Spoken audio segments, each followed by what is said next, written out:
SeizeYourBusiness.com podcast with Tony Roark and Kevin O'Flaherty.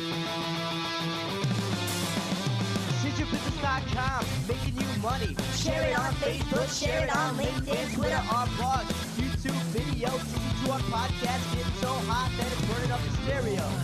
Welcome to the SeizeYourBusiness.com podcast, coming to you from our speakeasy in lovely downtown Downers Grove. Our hosts today are Kevin O'Flaherty from O'Flaherty Law and myself, Tony Roark from ADR Business Resource Group. I want to start by explaining to you what you can expect from our podcast, because unlike other entrepreneur-oriented podcasts, we will not give you rah-rah motivation. The purpose of this podcast is to provide you with actionable business strategies and tactics that you can incorporate in your own business immediately. Every week, we will spend the first half of the podcast interviewing a successful business owner and plunging into the mind of our guests for specific lessons learned in the course of business. In the second half of our podcast, we will have that business owner join us for an in-depth discussion on a particular topic, apropos to their own business and hopefully to yours as well. We invite you to check out our website, SeizeYourBusiness.com, where you can listen to our podcast archive, view videocasts, download our ebooks, and read blog articles that distill the best action points from each of our episodes. From our website, you can also connect with us on social media, and please feel free to email us comments, questions, or topics that you would like to see addressed in future podcasts. We will do our best to promptly respond to any and all emails that we receive. You can also sign up for our email list to get immediate access to our newest content. If you find the podcast helpful, or if you just want to help us out, we would appreciate it if you would review us on iTunes or share our podcast on social media. Today's episode will be unique in that we will not have a guest. Instead, Kevin and I will introduce ourselves and our business so that you can understand the context from which we are speaking. Then we will each talk about one hard lesson that we have learned in our years of business. So without further ado, let's dive in. I'm excited to get started here, Tony. My name is Kevin O'Flaherty. O'Flaherty Law is my business, and I'll talk about myself a little first because I love the sound of my own voice. And good, and I'm tired of listening to mine. Right. So I own a 4-attorney law firm. We do just about everything. So I have an attorney that's been with me since the beginning, Maggie Pooker, and she does all of our divorce and family law. I do our estate planning and business representation. We have another attorney, Andrew Scott, who's great, and he does our litigation, real estate, bankruptcy, probate, guardianship, and anything else that falls through the cracks. So between the three of us, we've got expertise in just about every area. We also have a junior associate that supports us, and we're trying to grow to add some more junior associates so we can have a little bit, even more firepower in our law firm. I've spent the past year or so starting to really focus on business development and putting together a sales team for the firm, and really redefining my business processes. So that's what my firm is and what we're about. Our tagline is your community law firm, and we're about providing above and beyond service at affordable prices, and basically birth to death legal representation for folks. So anything that they need, they should be able to come to us and trust that we have their back.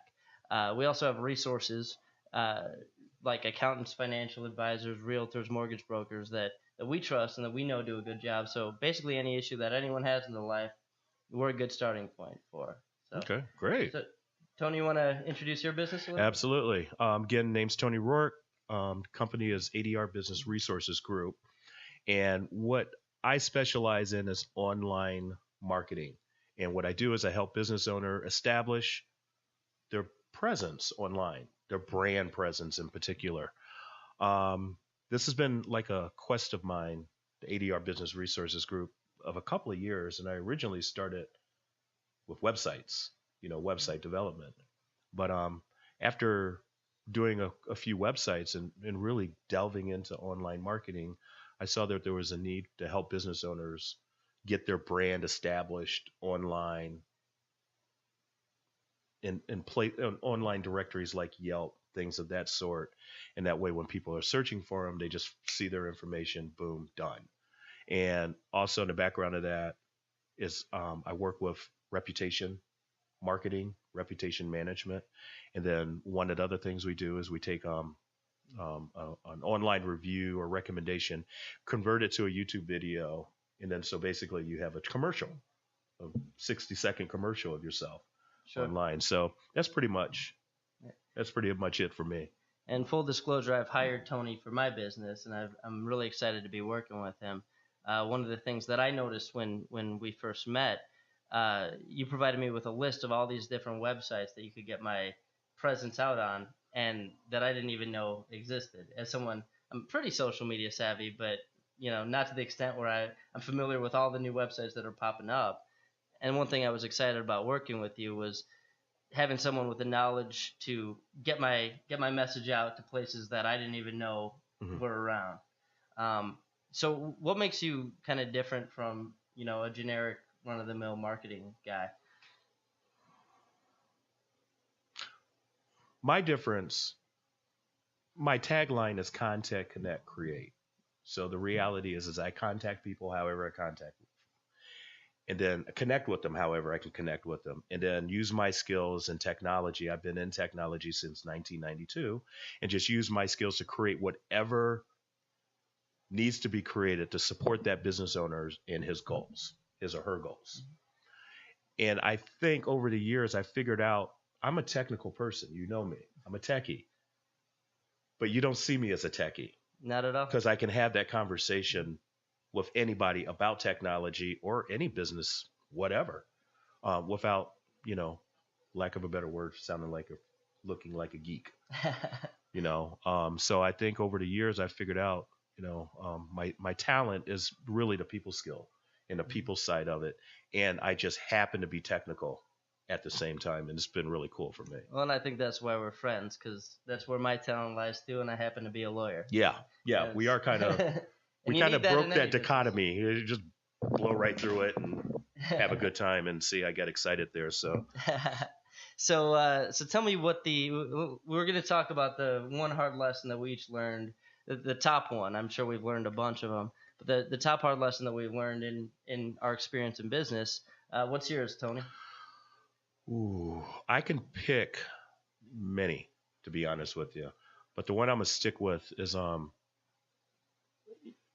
looking at this, that we're talking to potential business owners. I'm hoping. So the hard thing is prospecting. That's really, really, really, really hard. And you and I have talked about that, and the whole idea of just prospecting, which is scary. I mean, let's just go ahead and face it. Get up in the morning. You either got to put on a suit and go walking, or pick up the phone and start calling. And that's just hard. Right. For me, I'm much more comfortable just putting on the clothes and going out there and talking to people. That's scary too. But for me, it got better once I realized I'm not trying to sell anything. Just like last night at that event we were at your office. Yeah, we have a poker night in my office. And that was so cool. And I didn't know anybody but you. And then I walked out of there with like 4 people that I kind of connected with. And, that was the contact going. Mm-hmm. All right. Sometimes that's all you got to. Contact sounds kind of lofty, but it's really nothing. It's just, I contact you, let's go have a cup of coffee. Or you invited me over there. Okay. So that's a contact. And then when you talk to somebody, then you got to create that connection, and again, we're not saying create it in a manipulative way. Mm-hmm. It says, extend hands, shake, hi, make eye contact. How you doing? What do you do? And shut up. Don't say anything about what you do.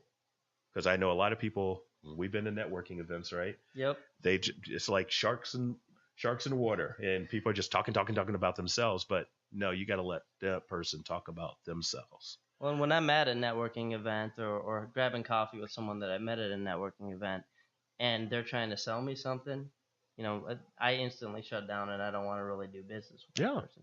If we're looking to talk about how we can build a relationship with each other and add value to each other outside of selling me that product, then later on down the road, as we become friends, I'm much more likely to buy their product. Which is how we worked. Absolutely. Because at first you didn't want to talk to me about this stuff. No. I saw it. It was kind of funny. And this is, again, just that whole lesson thing. I saw myself talking about things, and then I saw you checking out. And you got to pay attention to that stuff. when you're out there talking to people. You can talk to a point and they check out, and it's very obvious. They just just kind of drift off, and then you just shut up, and then end the conversation or shift it into a different direction. And that was probably something I had to learn, that shift, noticing that you need to make that shift. Right. Well, and the backstory is that we were socially friends, but we were just getting to know each other at the time that you first talked to me about using you as a marketing resource. And when you first did that, I was willing to give you the time of day, but I wasn't. I had a guy that I was using, and I said, you know what, I'll hear your spiel. But not only a guy, a good friend of yours. Yeah. I mean. Yeah. And I'm still using him for some stuff, but I was at a point where I wasn't ready. The opportunity to sell to me wasn't there. You could have, brought in a clown car full of exciting stuff, and I wasn't looking for that product at the time. And I learned about what you did, but you didn't shut down the relationship after that. When I said, I'm not interested right now, talk to me in a little while. We became friends. We got closer, and then a couple months down the road, I think maybe I approached you about working with you because I knew what you did, and we developed that relationship. Yeah, it might have been the other way around. I forgot whether you approached me a second time, but once you've developed that relationship, you don't have to sell anything to anybody. They want to work with you. Yeah, and I think again, when you start looking at the lesson, one of the lessons you have to get out of, and I think this applies for every business owner, no doesn't mean no. You can't take it personally. And no many times mean not now. But unfortunately, our inner drive to succeed, we don't listen to that lesson. But no doesn't mean no, and that's what I've learned, and I go through that all day long. No doesn't mean no. Sometimes it just means not now. And do you have a pretty good funnel process? When you talk to salespeople, they talk about you've got to make a certain number of contacts, and if you meet with 100 people, 10 of them will eventually turn into business. But you've got to put them into your follow-up funnel so that you don't have to think about it too much. You met with somebody, and now you've got your follow-up process with them. Do you have a process like that? My process is kind of no, not really. I really don't. I'll get a card. I make notes on the card. Then eventually when I get home, I'll put that in a spreadsheet. And I review it all the time. I'll just open it up and, oh yeah, that's right. I need to see what this guy's up to. So you're not chasing people down. No, never. No. And that might be what works for you for your style and that's what worked with me is you just kind of let the organic relationships happen and meet people yeah, because the reality, Kevin, is none of us likes to be chased down. That's true. We don't want to chase, right? And two, we don't want to chase down. Well, why we got all these people doing those two actions? It makes me shake my head, but I try to, the one thing you brought up, talk to 100, get 10. I don't think that way because the reality is that, if you build a relationship, it will come. And you don't have to worry about closing percentages and all that crazy stuff. So that's mine. So what's the number one thing you've done to overcome the obstacles that you've dealt with in prospecting? Do it. Just force yourself to. You have to do it. Yeah. I mean, because the reality is, unless you do something, which doesn't necessarily mean going out being salesy, find a networking group, meet somebody like you who have a lot of contacts, meet you, and you're willing to include me into your circle, and then that way I can meet them. And getting a third party contact is very easy when it comes from a friend. Sure. It's a hot lead. Absolutely. And then once you talk to them, you got to treat them right. And then, you work with them and they'll include you in your circle if you're includable, right? I know that's not a right word, but whatever. No, that's it. It's not English, but hey, everybody knows what I mean. I think it's a word. It sounds like it's a snowball effect. It's, the more times you show up, the more opportunities present themselves to you, the more doors open. Absolutely. And there's the old phrase, 90% of success is just showing up. Just showing up. And not wimping out when you don't know anyone at the event and standing in the corner and or leaving early because you're afraid to, approach people. Yep, absolutely. I was at a network event. You know me, I flip between here and South Carolina. Mm-hmm. I was at a networking event at a hotel that was just grand opening, right? I didn't know anybody at this event at all. See this guy standing in the corner. Walked up, talked to him, asked a standard question. So what do you do? He looks at me and says, well, I'm a guest at the hotel. I'm just in town for a couple of days for business because he was working for a trucking firm. He just happened to be in that networking group. He just happened to walk through it. And one of the people that were hosting it from the chamber down there just invited him, hey, grab a beer, have something to eat. Sat there and talked to him for about 20 minutes. Yeah. Nothing I could do for him, nothing he could do for me. I just had a fun time. Well, and for me, that's what it is. Have fun. And if you're forcing it, if it's obvious that you're not having fun networking and you're doing it because you want business and you have to, you're not going to be magnetic and exciting, and no one's going to want to, build a relationship. And people can smell that coming a mile away. We all do it. We see that person coming at us and go, ooh. So anyway, what's yours?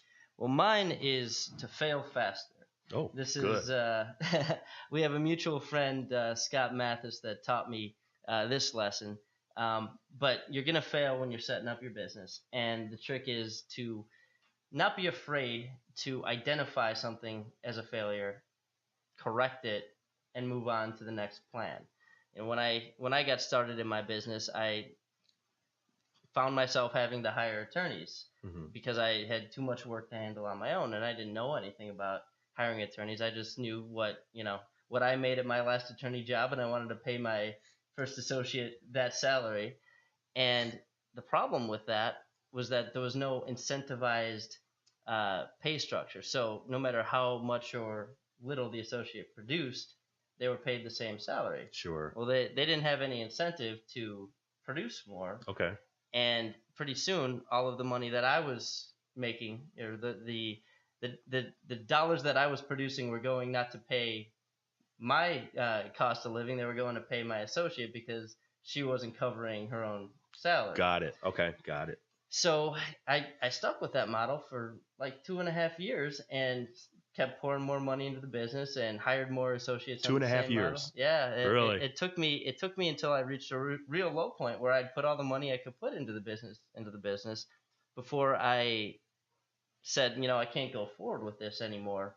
I have to change the pay structure and make the pay based on actual levels of production, because I was beating my head against a brick wall. I was up nights freaking out because I didn't, I was worried about the payroll that was coming down the next couple weeks, and I was begging my employees to be more productive and, going over the numbers with them and showing them that it wasn't acceptable. But, without an incentivized pay structure, there was no amount of begging and pleading that would have accomplished anything. Okay, got that. So, if I were to do it over again, I could have identified that problem in the first month. I could have seen that, the actual income from the associate that I hired wasn't enough to justify the expense, and then renegotiated the salary right there and then, and I would have had 2.5 extra years of a profitable business.